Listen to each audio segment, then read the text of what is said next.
That's one of the reasons we did this project. Is it's difficult. I mean, the people in the trade ministries generally are not really thinking much about human rights, or they take a perspective that says, well, if we have trade disciplines, we'll increase efficiencies, we'll increase surpluses, and those will give us the resources to address human rights issues.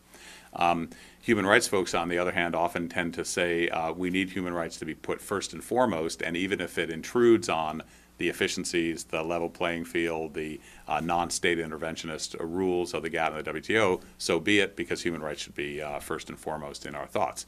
So getting those two communities to share information and share perspectives, it has been difficult. Now, some work is beginning to be done. So two of the members of our International Advisory Board, for example, have been working on this in Europe in the context of the European Court of Human Rights and the European Union, and so that's one area where it's starting to work. Very little of this has been done in Asia.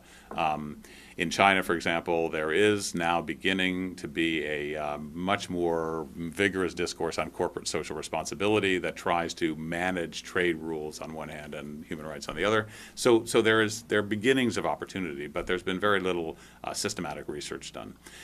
The benefit for us is that the beginnings of these activities provide an opening for research collaboration for us, and that's also based on the network of researchers that we developed in phase one.